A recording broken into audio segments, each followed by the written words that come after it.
Guten Morgen. Today I woke up on the Kitzsteinhorn.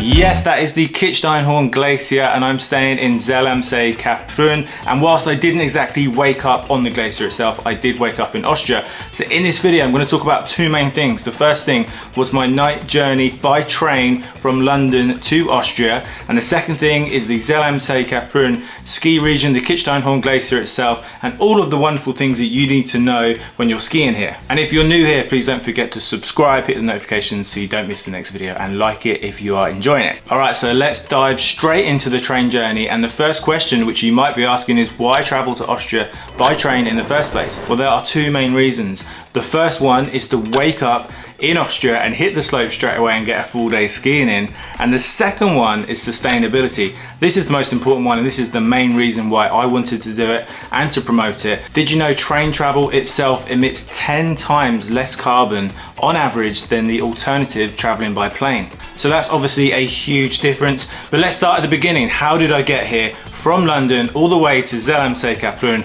via Salzburg? All right, well, I started off in London St Pancras and I took the Eurostar, which is about 2 hours from London to Brussels. And then I changed to the NightJet, which would be my home for the next 12 hours. And I'm gonna focus a lot on that. I'm gonna answer any questions that you might have. Also, pop them in the comments below if you've got any specific questions about that journey. So I had booked a sleeper compartment that was for 3 people. There would be 3 bunk beds in my compartment.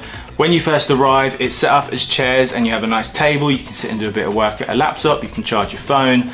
You can have something to eat as well. They do have a menu for evening meals. However, make sure you bring some cash, because on my journey, and I think on a lot of journeys, the card machine wasn't working across the entire train. So make sure you bring some cash.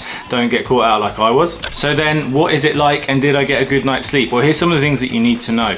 All of the compartments are separated by male or female, so you need to make sure you book whether you're a male or a female on your booking form. If you don't book the entire compartment, you will be sharing with other people, and they can come and go throughout the night, obviously at different stops. They may be arriving, they may be leaving earlier than you. I, for example, was getting up and leaving earlier than my cabin mate, if you want to call him that.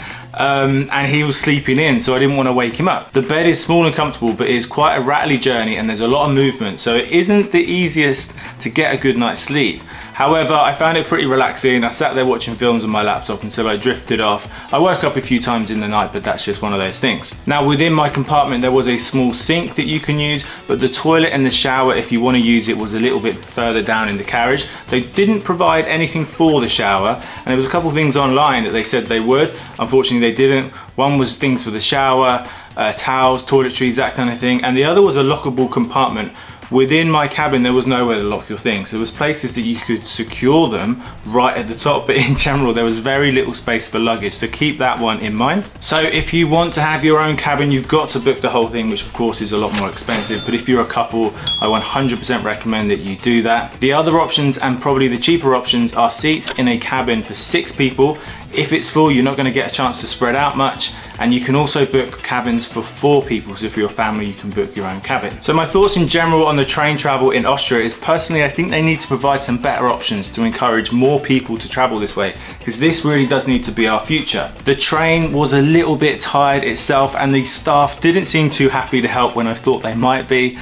But in general, this is all part of the adventure, and I did enjoy it. And one of the best things, I must say, was waking up in Austria and just seeing these snow-capped mountains passing by. That was a definite highlight. And then finally, to complete my journey, I changed in Salzburg and I took the train down to Zell am See. And the final part of the journey, the train cruises past the lake, and again, that was one of those little things that makes it worthwhile. So if you do anything from this video, when you travel to Zell am See, take the train from Salzburg at least, because those views are amazing. All right, now let's talk about the skiing in Zell am See-Kaprun and in this region in general. And firstly, I want to tell you a little bit about this Alpin Card. The ski pass here is called Ski Alpin Card, which covers 3 premium ski regions. It covers 408 kilometers of ski slopes and 121 lifts. Now that is huge, and you're probably never going to do that in one trip, but it's great to have the options to ski in lots of different areas. So the three main ski regions on this ski pass are the Kitzsteinhorn, Salzburg and Schmitten. Now they cover a number of different ski areas, so excuse my pronunciations, because they are See-Kaprun, Kitzsteinhorn, Zell, Salzburg, Hinterglemm, Fieberbrunn and Leogang. I didn't pronounce those right. Drop them in the comments if you think I've pronounced something wrong. But the great thing is it also covers all of the trains and buses in the area, so you can travel freely, included in your ski pass. So like I said, the average skier is going to find it hard to cover all of those ski regions, so I'm going to focus on the Kitzsteinhorn glacier, and I'm here in April, so it's the main place where there is snow, because that glacier, the ski map starts at 2,000 meters, so there's almost guaranteed snow all year round. But I'll pop a link in the description below so you can see the cost of the ski pass depending on how long you want to get it, whether you're an adult or a junior. All that information will be below. And there is also an interactive ski rail map showing you all of the different routes you can take to get to your chosen ski resort. All right, now I'm going to talk about Kitzsteinhorn, which is where I'm staying. It's just 10 minutes away from Zell. I'm going to focus on some of my tips for the Kitzsteinhorn glacier. I really like staying in Kitzsteinhorn. It's a small village and it's walking distance to one of the gondolas, which I'm not going to pronounce right. It's called the Maiskogelbahn gondola, and that takes you up to the 3K connection, which is only a few years old. This amazing high-tech gondola that crosses the mountain and then takes you to the Kitzsteinhorn glacier. So the Kitzsteinhorn, as I mentioned, starts at 2,000 meters and it's mostly built around the glacier area and the glacier itself. We've got the top of the glacier here, which now runs to this red and white pole. It used to run as far as right down there. As with most glaciers, they are receding every year.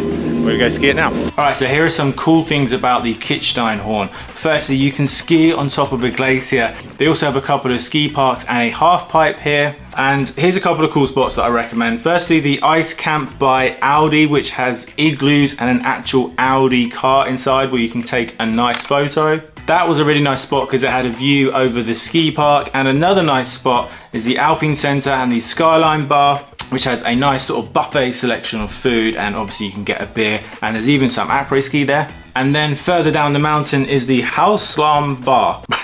Did I pronounce that right? Let me know. And that can be your last beer before taking the gondola all the way back down. And finally, another thing you must do is the Salzburg viewpoint called Gipfelwelt, which is 3,029 meters and has an incredible viewing platform. Now, I didn't want to waste any time not skiing, so I didn't do it myself, but I'll probably come back and do that on foot in the summer. But I'll cut to a shot of the incredible photos that you can get there. But there's also, not too far from there, an eagle which has viewpoints on both sides of the mountain. You can even see as far as Italy. And like I said, you can do a lot of this on foot. Just grab a pass and go up on the gondola and look at the incredible viewpoints. And I had a guide called Jay, which I'll cut to now. It was a brilliant guide, showed me all around the mountain on my first morning. I've had a great morning with Jay, who works for Ski Dome Overschneider.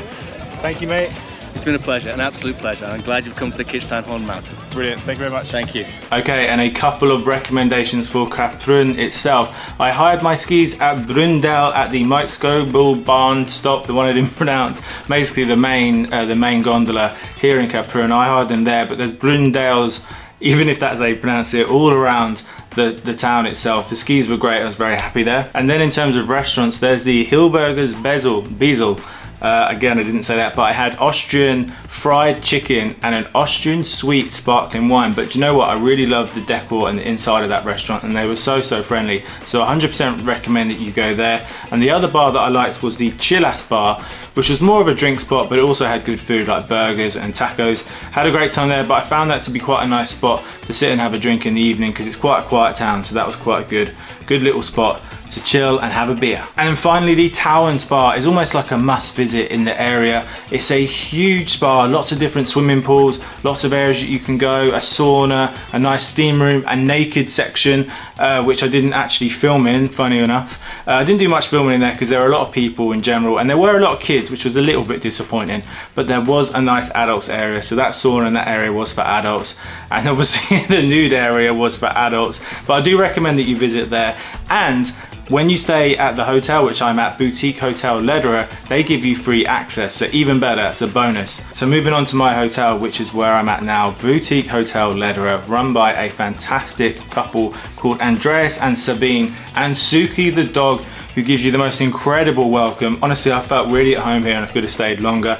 I 100% recommend this hotel. It has beautiful rooms, again, amazing decor, a fantastic breakfast. It has a sauna on the roof which has views of the glacier itself. So it's a really incredible hotel, and honestly, the couple couldn't go far enough to help you, and they have an amazing sustainability pledge. Everything they do is angled around sustainability, and they are fighting the fight for sustainable travel. And finally, onto Zell itself, another fantastic location for the skiing, but in the main part of the season, in the proper winter months, you can stay here and there's access up the mountain and to all the different resorts. However, in the shoulder seasons and in the summer, it's a brilliant place to stay, more for your hiking and your biking. You have all the mountains around, there's tons of things to do here. Everything's centered around the lake, whether you just want to go for a nice walk around it or take a boat trip across it. I really recommend that you add Zell to your Austria bucket list. So there you have it, my tips for skiing in Zell and the Kitzsteinhorn Glacier, and all the information that you need to know about the Alpine Cards and the premium ski regions that it covers, and of course my travel, my journey here through the night to wake up in Austria, to wake up with the view of the mountains. So I hope you've enjoyed this video. Please let me know if you've got any questions. Tell me all about the pronunciations and my German, which isn't so good. And let me know of any of your feedback. Give it a like if you've enjoyed the video. Don't forget to turn on notifications if you don't want to miss the next one, and subscribe. Of course, subscribe. But thanks for watching and happy travels.